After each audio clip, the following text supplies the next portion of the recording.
nabagambye nti tuli Butambala ku mukolo gwa Lukiya. Nabagambye nti omukolo guno gusitudde ebikonge bingi n'olwaleero ntuuse ku Honorable Lydia agenda kuba nga atunnyonnyolamu ku mukolo guno munnange relationship eri etya naye nga tannatunnyonnyola katumuwe omukisa munnange atweyanjulireko ate oluvannyuma tukole ki tubeeko obutonotono bwe tumubuuza ogamba otya Honorable?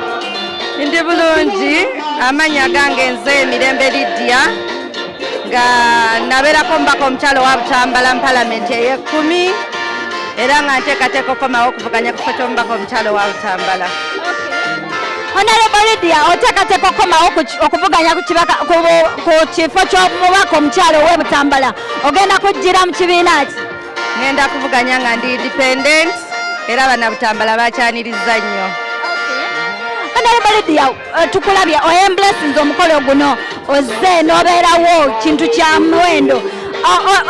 Relationship yo n'abantu ab'olujja bawano eryeta era oyinza tuwa magezi kife ng'abawala basalawo kweyombekera bannakyeyombekedde ttiimu. Olujja luno tuli ba mukwano nnyo ku sayidi yange eringa famire era bwe nali ntandika okuvuganya ku kifo kino ekyobukulembeze kifo ky'omubaka omukyala omukulu ono Honorable Faizo Kikulukunyo ate nga yetata w'omuwala Ayanjulo olwaleero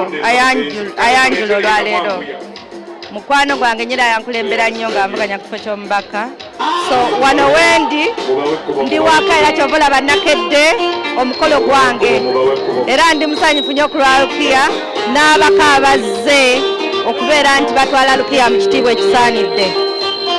Abaana abawala akalowoozo kange gye bali nti omukyala yenna ayala mwami bw'oba ofunye omwami omulungi akutegeera beera n'obugumiikiriza mwezimbe ozaale abaana kubanga essaawa zino oyinza okuba olina ebitonotono ebikulimbalimba naye emyaka gye gigenda nga gyeyongera amaanyi go n'obulamu bwo bwonna buba bugenda kwetooloolera ku famire kati emyaka gino bw'otagikozesa bulungi egy'obutokola famire gy'onoosangawo mu myaka emikulu obulamu buyinza obutakutambulira bulungi. Nkubiriza abaami okukwata abakyala obulungi okwongera okubaagazisa obufumbo baleme kubajooga n'abaana abawala okubeera bagumiikiriza.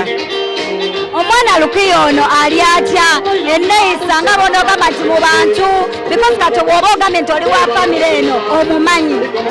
Ekisookera ddala njagala okuyozaayoza Abdulatif okubeera nti afunye omukyala omulungi. Ekyokubiri nti awasiza mu famire ennungi.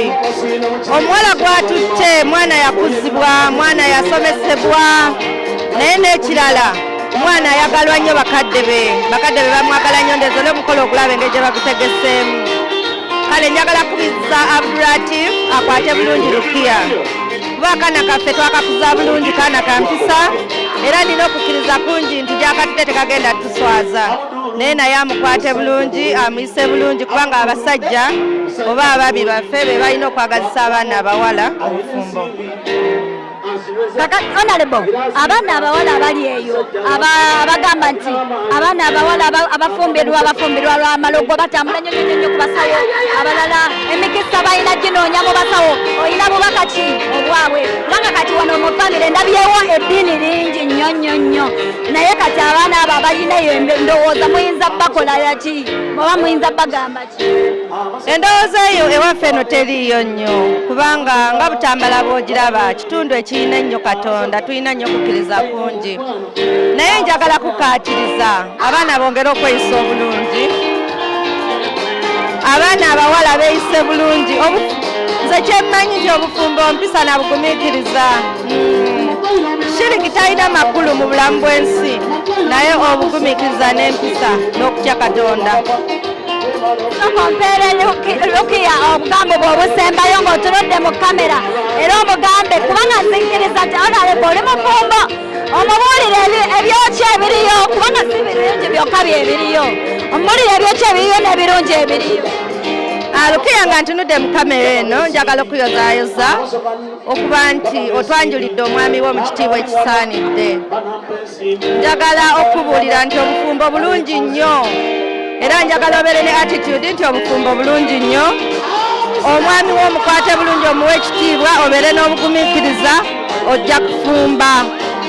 Kyenjagala okutegeeza nti omwami wa Abdulatif tali 100 ku 100, naye kasita onobeera n'obugumiikiriza n'obeera ng'oli mukyala osonyiwa, naye ng'okusingira ddala weesiga Katonda, ebintu byonna bijja ttambula bulungi. Ffe ebyo bye bitukumidde mu bufumbo bwaffe era abaami baffe tubakuumye bulungi.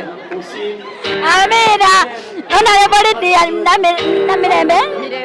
Mirembe agambye abaami baabwe babakuumye bulungi, bannanga abaana abawala mufa kimu bwe baleeta ebintu ku mwezi gumu ng'onoba mukwano tebigenda kukola tebijja kukola omwaka guno. Kenjagala okusembyayoko oba kenjagala okubiriza Abdulatif abeere omwami agaba anyuma, ne bw'oba togabye bingi naye kalukiya kawenga ku ssente nga tekazikusabye. Mwe ku ssente sebo Abdulatif tukusabira ddala omwami waffe kakyakaana kaffe kawe ku ssente nga tekazikusabye, kabeere ng'okaagala kawe. Omwami agaba anyuma nnyo. Naye bagambye omwami agaba anyuma nnyo. Bannange omwami agaba anyuma nnyo. Nkubuulira abaami abo abagaba be bali abatuula ku mukono ogwa ddyo ogwa Katonda. Ebo mukono ogwa ddyo beba abaami abatuula ku mukono mujjana beba abatuula ku mukono ogwa ddyo ogwa Katonda. Era bw'oba togabira mukyalo oli eri wa sitaani, okitegedde. Nze Julie Potential tubeera mu program omugole wa leero, tubeera ku fiction subscribing, liking o commenting. Ate munnange nakugambye nti omukolo guno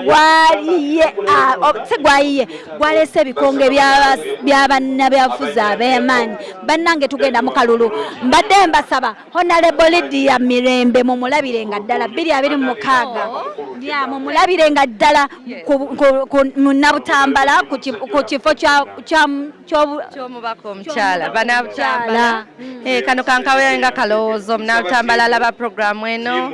Mirembe Lydia nga bulijjo bambi mundabirenga ddala kifo ky'omubaka omukyala wa Butambala 2026 231. Kale bwetyo bwe tubadde tugenda kuba nga tumwerekereza Honorable Lydia Mirembe, ate oluvannyuma tugendeko ku balala, tunonyere ku balala mpola mpola. Nze Julie Potential.